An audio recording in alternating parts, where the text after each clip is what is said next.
What's up guys, how are you? Hope all are you doing good. So today is our lecture number 14 in the series of C language basics programming, in which we are trying to cover a new topic that is basically array. So here first in our this first video we basically understand about the basics of array, and in next video we are trying to cover some more programs and some other concept related to array. Okay, so let's start it. सो सबसे पहले समझते हैं कि array होता क्या है. ठीक, array है क्या? तो एरे बेसिकली जो है आपका, ये आपका एक डेटा टाइप के अंदर, वो कोई भी डेटा टाइप हो सकता है, इंट, फ्लोट, कैर, उसके अंदर आपकी मल्टीपल वैल्यूज़ को होल्ड कर रहा होता है. तो इसको बोलेंगे कैसे? इसको हम लोग ऐसे लिख रहे होंगे कि ये जो होता है कलेक्शन ऑफ सिमिलर एलिमेंट्स होता है. सिमिलर एलिमेंट्स मतलब जिनका डेटा टाइप सेम हो. ठीक, तो ऐसे जो एलिमेंट्स हैं वो बेसिकली एरे के अंदर स्टोर किए जा रहे होते हैं. तो सिमिलर का मतलब अपन समझ गए कि या तो वो एक ही, अगर जो एलिमेंट स्टोर कर रहे हैं वो एक ही डेटा टाइप के होंगे, या तो आप उनको इंटीजर रख लीजिए या फिर फ्लोट या कैर, जो रखना है अपने हिसाब से रख सकते हैं. ठीक, और अगर एक चीज़ और आती है, अभी समझ लीजिए कि जो कैरेक्टर्स की, अब इंट और फ्लोट की बनाएंगे जो एरे, वो तो आपकी होगी, और जो कैरेक्टर की एरे बना रहे होंगे, कैरेक्टर एरे. ठीक, कैरेक्टर एरे वो क्या होती है बेसिकली? वो हमारी होती है स्ट्रिंग. अब स्ट्रिंग का जो एक नेक्स्ट टॉपिक है वो नेक्स्ट आगे समझेंगे हम. तो ये देख लिए कि इंट और फ्लोट की होंगी, और जो कैरेक्टर की एरे बना रहे होंगे अपन, वो होगी बेसिकली स्ट्रिंग. ठीक, ये चीज़ देख लिए. अब नेक्स्ट चीज़ शुरू करते हैं कि एरे का कॉन्सेप्ट क्या है. तो एरे का कॉन्सेप्ट ऐसे होता है, इसका डिक्लेरेशन सबसे पहले देख लेते हैं. डिक्लेरेशन कैसे होता है? डिक्लेरेशन हमारा होता है इंट, ठीक, ए ऑफ 5. ठीक, ऐसे कर सकते हैं. तो ये आपका क्या हो जाएगा बेसिकली? इसके अंदर कितने एलिमेंट्स आ रहे होंगे, टोटल नंबर ऑफ एलिमेंट्स जो हैं इसके अंदर कितने होंगे, वो 5 हो रहे होंगे. ए क्या है? ये आपका नेम ऑफ एरे है, नेम ऑफ एरे है. इंट क्या होगा? ये बेसिकली आपके एरे किस डेटा टाइप की वैल्यू होल्ड कर रही होगी वो होगा. तो ये क्या है? आपका डेटा टाइप है. तो ये चीज़ अपन समझ लिए कि ऐसे होता है. तो ये इसका डिक्लेरेशन हो गया. अब इसमें सबसे पहले समझने वाली बात यह है कि जैसे इंट A5 लिख रहे हैं, तो अगर इसको वैल्यू ना असाइन करें तो इसकी वैल्यू क्या हो रही होगी? तो इसके अंदर जो वैल्यू आ रही होगी बेसिकली वो होगी हमारी गार्बेज वैल्यू. गार्बेज वैल्यू क्या होती है? मतलब कंपाइलर उसको कुछ भी वैल्यू दे देगा, वो वैल्यू अगर आप प्रिंट कराएंगे तो वो वैल्यू हमारी कुछ भी आ सकती है, वो आप समझ नहीं सकते कि क्या वैल्यू होगी. वो अपने उस पर डिपेंड करेगी कि आपकी क्या वैल्यू है. ठीक, अब नेक्स्ट चीज आती है जो वो है हमारी कि अगर इसको वैल्यू देना है तो वैल्यू कैसे असाइन कर रहे होंगे.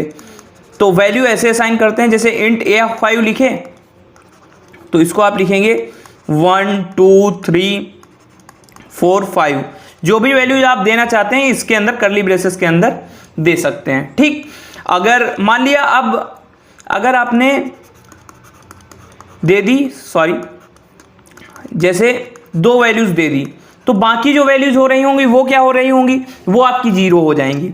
ठीक, रिमेनिंग जो वैल्यू है 1 2 को छोड़कर आने वाली, जैसे ये आपकी बनेगी तो 1 2 आपके तो स्टोर हो गए, लेकिन जो बची वाली लोकेशंस हैं उन पे सारे पे क्या आ रहे होंगे? 0 स्टोर हो रहे होंगे. अगर ऐसे लिख दिए इंट A ऑफ 5 और इसके आगे सिंपली 0 लिख दिए, तो प्रत्येक लोकेशन पे आपका क्या हो जाएगा? 0 स्टोर हो रहा होगा. ठीक, ये चीज देख लिए अपन. अब इसको अगर इसके एलिमेंट्स को एक्सेस करना है तो वो कैसे कर रहे होंगे? नेक्स्ट सेक्शन लगाते हैं. तो नेक्स्ट हमारा जो टॉपिक है वो है accessing elements of an array. Elements of an array. अगर एक एरे के एलिमेंट्स को आपको स्टोर करना है तो आप कैसे स्टोर कर रहे होंगे? जैसे ये दे दिए 2 3 4 5 6.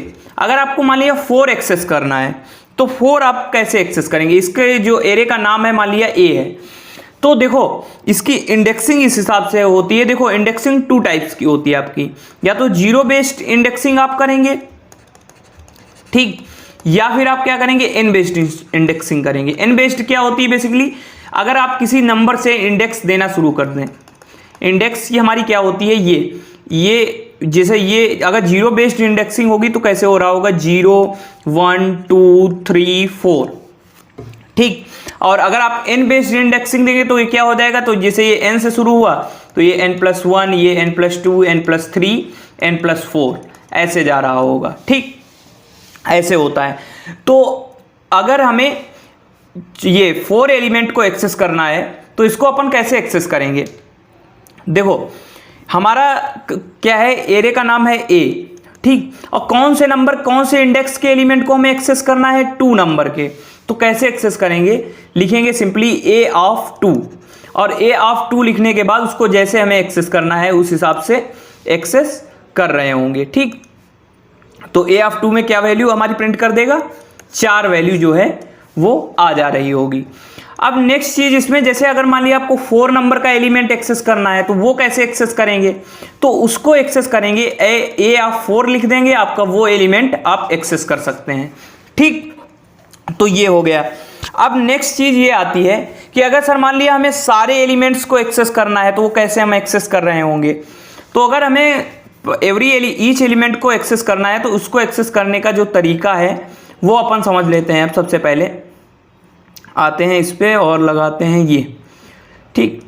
अब देखो अगर हमें ईच एंड एवरी एलिमेंट को एक्सेस करना है तो वो हम एक्सेस ऐसे कर रहे होंगे। एक अपन चलाएंगे फॉर लूप, फॉर लूप की मदद से ये 0 से हमें, देखो 0 से वैल्यू ले कहाँ तक के लिए हमें एक्सेस करना है, 4 तक के लिए। तो एक फॉर लूप चलाएंगे, फॉर एक variable int i is equal to, इसको 0 कर दिए इनिशियल। उसके बाद क्या कर रहे होंगे, उसके बाद सिंपली ये लूप कहाँ तक चलेगा, i is less than equal to, sorry less than 5 तक चलेगा। और उसके बाद इसमें वैल्यू क्या सिंपली हमें प्रिंट करा लेनी है, प्रिंटफ करेंगे और percentile d a of i, ठीक। अब ये परसेंटाइल d यहां पर इसलिए यूज हुआ क्योंकि ये जो हमारी एरे है ये इंटीजर की है, ठीक। अगर एरे आपकी फ्लोट की होती तो आप क्या करते, परसेंटाइल f यूज कर रहे होते। तो ऐसे करके अपन क्या कर सकते हैं, एरे के एलिमेंट्स को एक्सेस कर सकते हैं, ठीक। ये चीज देख लिए कि कैसे हम एलिमेंट्स को बेसिकली एक्सेस करते हैं, ये चीज अपन ने देख ली है। अब नेक्स्ट चीज इसी में आती है, सॉरी गिव मी 1 मिनट।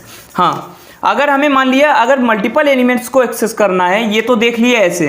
अगर अब इसमें एक चीज़ और आती है कि सर अगर हमें वैल्यू अगर ऐसे ना असाइन करके, जो वैल्यू हमने ऐसे असाइन कर दी है, ये वैल्यू असाइन करने की जगह हम यूजर से इनपुट लें तो वैल्यू कैसे ले रहे होंगे।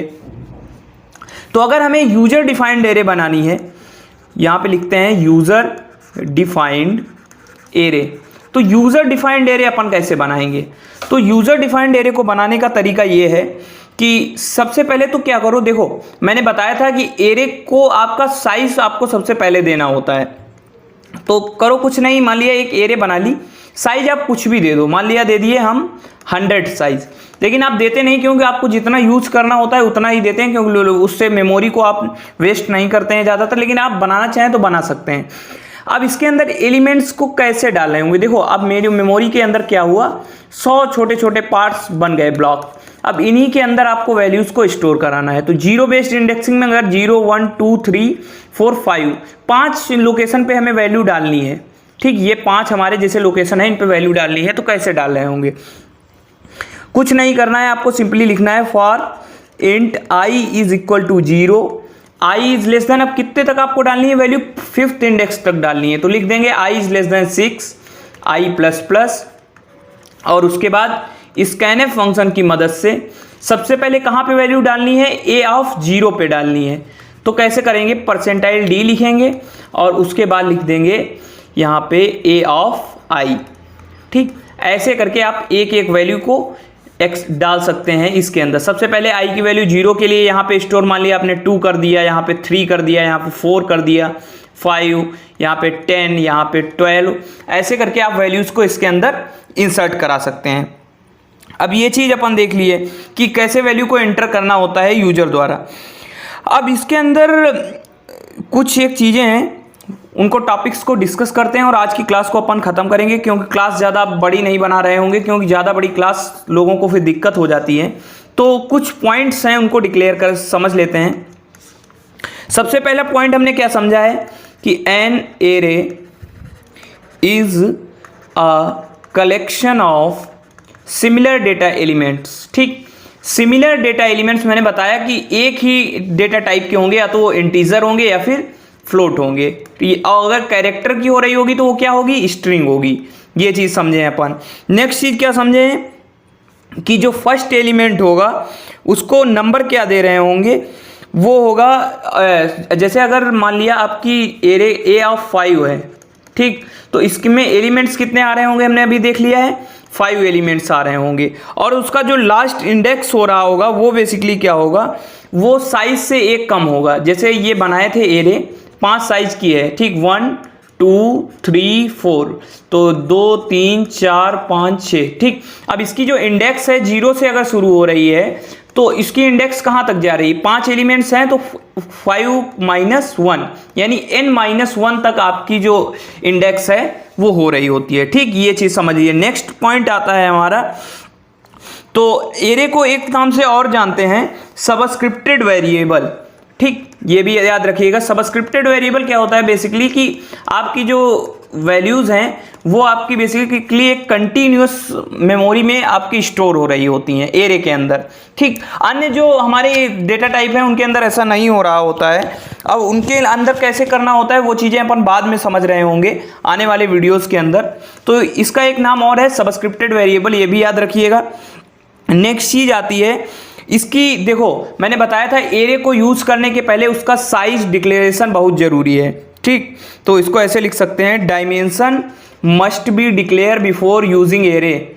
Dimension must be declared before using array. अगर एरे को यूज़ करना है तो उससे पहले उसकी डायमेंशन को डिक्लेयर करना ही होगा आपको। ठीक, ये चीज़ देख लिए। उसके बाद नेक्स्ट आती है जो बात, वो ये है कि आपकी जो मैंने बताया कि कंटिन्यूअस मेमोरी लोकेशन होती है, ये चीज़ मैंने आपको समझाई है कि मतलब एक के बाद, जैसे अगर इसका आपका एड्रेस मान लिया 205 है, ठीक, और इंटीजर आपका 2 बाइट ले रहा है, तो ये 205 206 हो जाएगा, ये क्या हो जाएगा फिर उसके बाद 207 208। तो एक कंटिन्यूअस इनकी मेमोरी लोकेशंस होती हैं, ये बात हो गई।